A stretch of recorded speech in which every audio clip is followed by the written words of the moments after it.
Attention, cette scène est réalisée par une professionnelle. Ne tentez pas de la reproduire à la maison. Merci. T'es où? Mais elle est où, maman? Maman! Oui, ma chérie, je suis là, Où ça? dans l'arbre. Mais, qu'est-ce que tu fais là? Bah, je regarde. Tu regardes quoi? Bah, je regarde là-bas, le truc, là-bas. Et vu que je suis petite et que je ne vois rien à cause des palissades, bah, je suis montée dans l'arbre. J'ai une chouette idée, comme Zaché.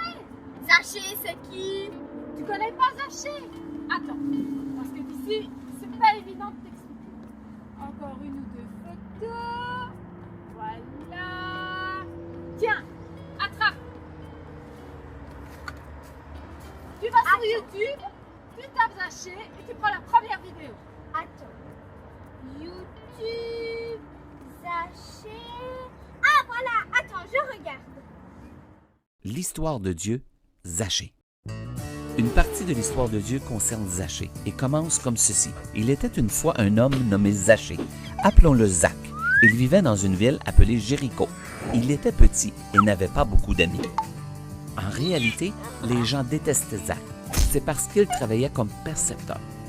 Comme aujourd'hui, les gens payaient des taxes. Mais au lieu d'envoyer de l'argent au gouvernement, il y avait des gens dans chaque ville dont le travail était de le ramasser. Le problème était que ces gens habituellement mentaient. Zach, comme la plupart, prit beaucoup d'argent supplémentaire et beaucoup de gens le détestaient. Un jour, Jésus est venu dans la ville de Zach et Zach voulait le voir, et les autres aussi. Rappelez-vous comment Zach était petit? Il ne pouvait pas voir Jésus derrière le monde. Alors devinez ce qu'il a fait. Il a grimpé dans un arbre pour voir au-dessus des gens. Imaginez un homme adulte qui grimpe sur un arbre au milieu d'une foule. Les gens pensaient probablement qu'il était fou ou étrange, mais Zach voulait passer pour bizarre si cela le rapprochait de Jésus. De l'arbre, Zach regarda Jésus s'avancer. Jésus dit, « Zaché, descends de là. Je veux aller souper chez toi. » C'est comme si une célébrité s'invitait chez toi. Mais bien mieux, cette invitation changerait la vie de Zach. Zach bondit de l'arbre pour emmener Jésus chez lui. Peut-être pensait-il que Jésus ne savait pas qu'il avait pris de l'argent et que les gens le détestaient. Mais Jésus le savait. Il aimait Zach de toute façon. Les gens l'ont vu et ils étaient furieux. Ils disaient que Jésus était entré dans la maison d'un pécheur. Ils se demandaient comment Jésus pouvait aimer quelqu'un qui avait menti et volé. La bonne nouvelle est que Jésus nous aime tous, même si nous avons fait des choses qui méritent des conséquences, ou si nous sommes dans le pétrin. Lorsque nous voyons que Jésus nous aime encore, cela nous donne envie de montrer cet amour. C'est ce qui est arrivé à Zach. Tout de suite, il voulait restaurer aux gens qu'il avait blessés. Il savait que dire « je suis désolé » n'était pas suffisant. Il a dit « je vais donner la moitié de mes biens aux pauvres. Et à ceux que j'ai trompés, je rembourserai 4 fois le montant que j'ai pris. » Lorsque Jésus vit que Zach acceptait son amour et changeait en le montrant aux autres, il dit « Mon ami, aujourd'hui Dieu t'a sauvé. » Et même si Zach était un menteur et un voleur, qui était détesté de tous, il est devenu un ami de Jésus et fit partie de la famille de Dieu ce jour même. Et c'est l'histoire de Zaché. Et c'est une partie de l'histoire de Dieu. Maintenant, pourquoi tu as eu cette idée? Mais dis-moi, maman, est-ce que Jésus aime tout le monde? Est-ce que Jésus aime ceux qui ne croient pas en lui? Attends, je descends car d'ici c'est vraiment pas simple, ce sera trop compliqué, j'arrive. Donc tu me demandais si Jésus aime tout le monde, et même ceux qui ne croient pas en lui. Eh bien tu vois ma chérie, Jésus n'est pas une personne timide ou renfermée. Il est, si tu y réfléchis bien, tout le contraire de moi en fait. Moi, si quelqu'un ne veut pas me parler ou me connaître, je ne vais pas aller vers lui facilement. Eh bien Jésus, il fait l'inverse. Il aime ceux qui croient en lui, mais aussi ceux qui ne le connaissent pas. Jésus, comme un bon berger, va quitter le troupeau de ses amis et va partir à la recherche de ceux qui ne croient pas en lui. Il va être un berger patient et va les chercher longtemps jusqu'à ce que ceux qui ne croient pas en lui soient étonnés de cet amour, l'amour que Jésus leur donne. Et nous, maman, on doit aimer tout le monde, même ceux qui nous font du mal? C'est un peu tordu d'aimer ceux qui nous font du mal, non? Aimer les gens qui nous aiment et qui sont sympas avec nous, c'est facile. Mais aimer ceux qui ne nous aiment pas ou qui sont méchants avec nous, on n'a pas forcément envie et c'est compliqué. Alors, quand Jésus nous dit d'aimer nos ennemis et ceux qui sont méchants, on a envie de lui dire « Mais c'est le monde à l'envers, Jésus, tu exagères !» Mais Jésus ne désespère de personne, même pas des méchants. Il nous dit aussi que l'amour gagne toujours, même quand il n'est pas accepté.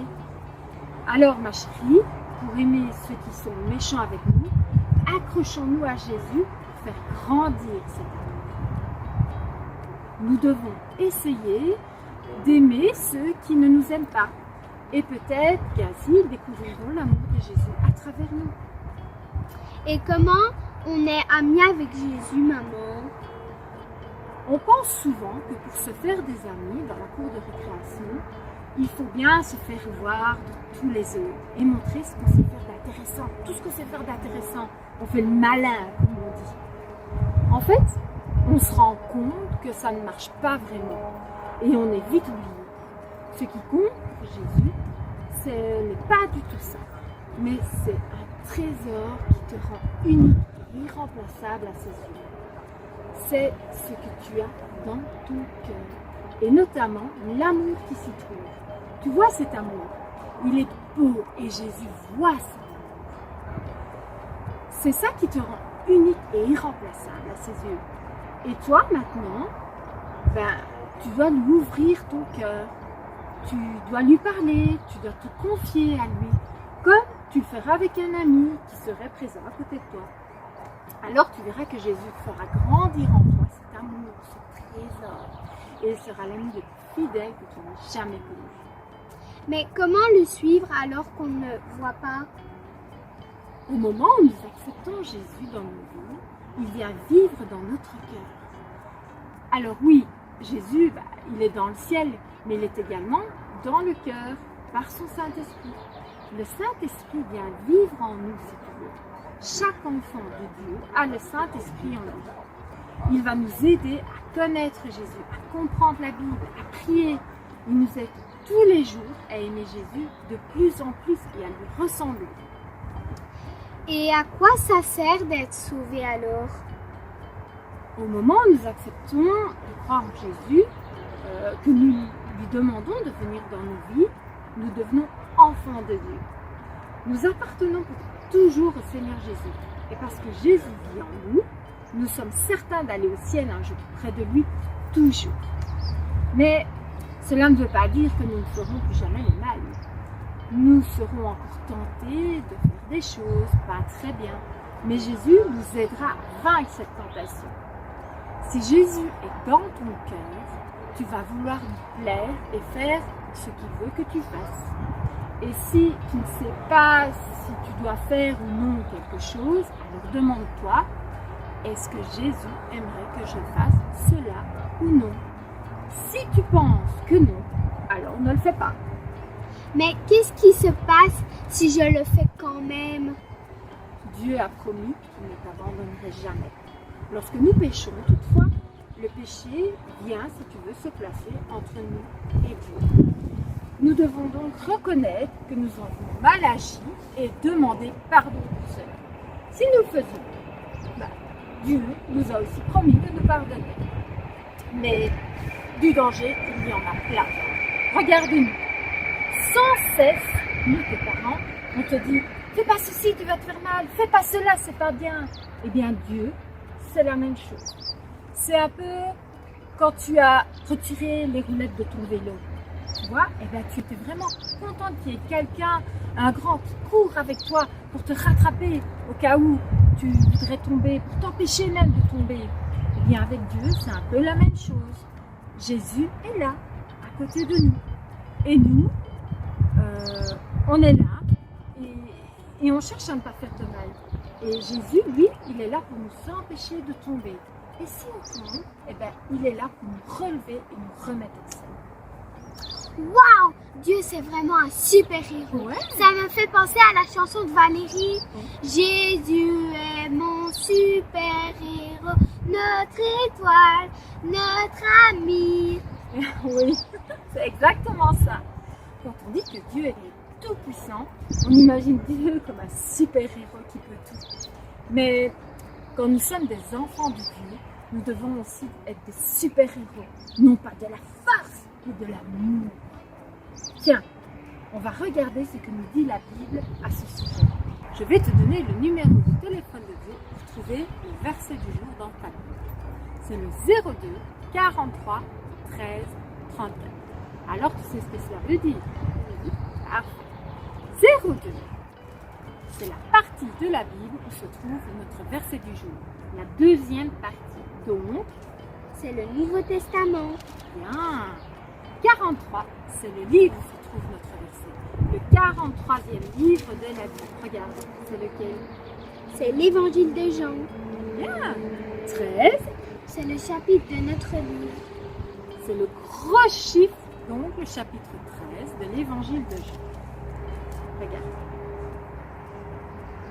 34, C'est le numéro 1 du verset du jour. bien, c'est le petit chiffre dans le chapitre. Mais nous allons lire la deuxième partie de ce verset. Le verset du jour est donc le verset qui se trouve dans l'évangile de Jean, au chapitre 13, et la deuxième partie du verset 34. Cela nous dit, c'est Jésus qui parle. Aimez-vous les uns les autres. Oui, aimez-vous les uns les autres comme je vous ai aimés. Donc, tu vois ma chérie, Jésus nous demande d'aimer les autres comme il nous aime. Je sais que cela peut être quelque chose de très difficile parfois, car on peut porter le poids de la colère par rapport à certaines personnes. Mais Dieu nous demande de pardonner les autres, comme nous l'avons vu dans la prière du Notre Père. Si tu demandes à Dieu de t'aider à aimer les autres, il le fera. Et il peut même parler des personnes qui t'ont fait du mal, volontaire ou non, car parfois, les autres ne se rendent même pas compte qu'ils t'ont blessé. Il mettra un pansement à ton cœur avec une crème d'amour qui te permettra d'aimer tout le monde. Maintenant, il y a évidemment des personnes qu'on aime plus que d'autres, mais le principe, c'est de ne pas aimer ou même détester quelqu'un, car seul Dieu connaît le cœur de ces personnes. Regarde comment les gens n'aimaient pas Zachée, mais Zachée a été touché par Jésus. Il a fait des choses étonnantes, il a même surpris tout le monde et il est devenu l'ami de Jésus. Comme quoi Jésus peut faire des miracles, il peut changer le cœur des gens. Il peut faire la même chose avec toi. Il suffit de lui demander, car c'est ton ami. Alors, aujourd'hui, on va penser un peu à nous, à notre lit pour l'été. On va faire des arbres glacés. Pour ce faire, tu as besoin d'un kiwi. Alors, si tu n'aimes pas le kiwi, tu peux faire ça avec n'importe quel fruit. Moi, j'ai pris le kiwi pour faire pousser un arbre. Et je sais qu'avec des bananes et des fraises, c'est un délice aussi. Du chocolat noir, un bol, Une assiette et un couteau. Sans oublier, pour faire penser au tronc de l'arbre, des petits bâtons. Alors, pour faire cette petite recette, n'hésite surtout pas à te faire aider. Pour commencer, on va éplucher notre kiwi. Voilà. Et une fois qu'il est épluché, on va le couper en rondelles de plus ou moins 1 cm d'épaisseur.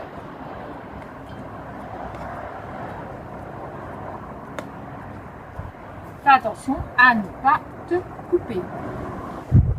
Ensuite, on va prendre les petits bâtons. Tu me donnes les bâtons liés. Et tu les enfonces dans ta rondelle de kiwi jusqu'au centre, jusqu'à la partie dure. Voilà. Tu fais ça avec du kiwi. Ça forme comme des sucettes. Voilà. Et puis tu mets le tout au congélateur, à mon avis, une bonne demi-heure. Car plus c'est dur, mieux c'est pour le tremper dans ton chocolat. Pendant ce temps-là, on attend de faire une petite chanson, Eliel. On y va? ah ouais.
B-I.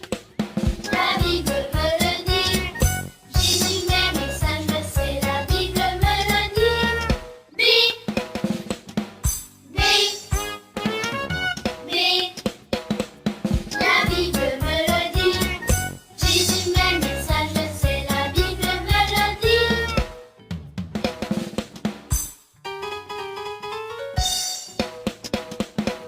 La Bible me le dit. Et voilà, maintenant tu peux faire fondre ton chocolat dans le bol. Moi, je l'ai mis au micro-ondes. Je sais que c'est pas vraiment la bonne technique, mais pour vous les zouzous, il faut faire ça pour que vous puissiez le faire vous. Vas-y, Elie. Et voilà ce que cela peut donner. Ensuite, tu vas rechercher tes sucettes de kiwi au congélateur. Tu vois, elles sont bien dures. Et tu n'as plus qu'à les tremper dans ton chocolat. C'est super, super simple. Le fait qu'elle soit dure, c'est super facile. Tu les déposes dans une assiette. Si je vais en faire deux. Et tu les remets au frigo ou au congélateur pour que le chocolat puisse durcir. Une fois qu'il est dur, cela te donne une super sucette qui ressemble à des arbres.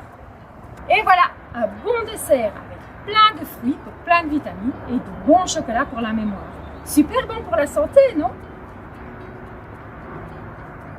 Tu peux aussi t'amuser à faire des brochettes avec plusieurs fruits pour toute ta famille. Et je te souhaite un bon appétit. Voilà, j'espère que cette vidéo t'a plu et je te donne rendez-vous samedi avec ma copine Valérie. Et n'oublie pas d'aimer toutes les personnes qui t'entourent de l'amour de Jésus. Et si quelqu'un t'a blessé ou si tu n'apprécies pas une personne, demande à Dieu de te donner de l'amour pour elle, son amour. Et tu verras, il le fera, car c'est ce qu'il veut, que nous puissions nous aimer les uns les autres comme lui nous a aimés. À bientôt les zouzous!